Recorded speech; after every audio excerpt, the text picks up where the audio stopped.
मैं कुछ ढूंढ रहा हूं, मुझे मेरी अभिव्यक्ति की आजादी नहीं मिल रही, पता नहीं कहां चली गई। और आप भी देखिए, शायद आपकी अभिव्यक्ति की आजादी भी कहीं खो चुकी है और हो सकता है अब वो आपको वापस ना मिले। हो सकता है अब हमें इसके लिए एक लड़ाई लड़नी पड़े। 1947 से पहले हमने लड़ाई लड़ी थी आजादी की, अपना देश आजाद कराने की।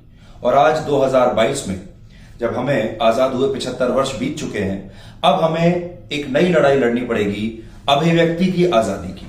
आजाद तो हो गए, लेकिन विचारों की आजादी नहीं है, अभिव्यक्ति की आजादी नहीं है। और आज वही हुआ है।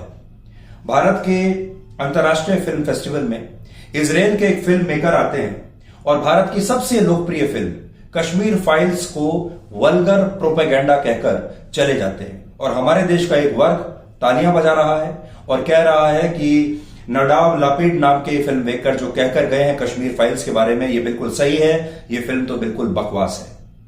पहली बार कश्मीर पर ऐसी फिल्म बनी थी जिससे कश्मीर के हर कश्मीरी पंडित ने अपने दर्द का अनुभव किया था। उसे लगा था ये मेरी कहानी है और हमारे देश के लोगों ने इस फिल्म को भरपूर प्यार दिया था। यह हमारी सबसे लोकप्रिय फिल्मों में से एक रही है। इसका मतलब आप समझते हैं क्या है? इसका मतलब है कि ये जो इजरायली फिल्म मेकर है, जो भारत सरकार के ही मंच पर खड़ा होकर हमारे ही न्योते पर, हमारे ही इनवाइट पर यहां आकर जो ये कहकर गया है, इसका मतलब है कि ये भारत के लोगों की पसंद और हमारी अभिव्यक्ति की आजादी का अपमान कर रहा है। यह हमारे विचारों का अपमान कर रहा है।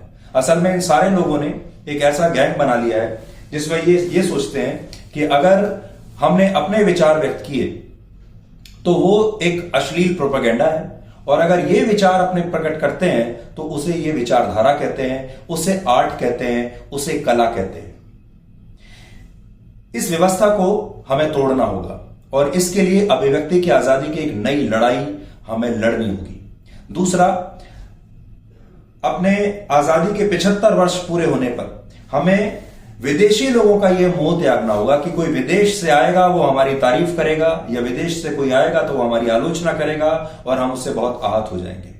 हमें अपने ऊपर विश्वास करना सीखना होगा। आज यही विश्लेषण होगा रात 9 बजे, और कश्मीर फाइल्स के जो निर्देशक हैं विवेक अग्निहोत्री, वो भी मेरे साथ होंगे और हम दोनों आपकी मदद करेंगे आपकी अभिव्यक्ति की आजादी को दोबारा से आजाद कराने में, क्योंकि भारत के संविधान ने हमें यह अधिकार दिया है और हम ये चाहते हैं कि इस देश में हर व्यक्ति का अभिव्यक्ति की आजादी का अधिकार समान होना चाहिए। ये जो कला है, आर्ट है, विचारधारा है, ये सिर्फ कुछ खास लोगों के लिए नहीं होनी चाहिए।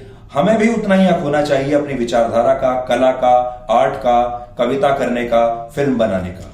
तो आज रात जरूर आइए 9 बजे ब्लैक एंड व्हाइट में आज तक पर।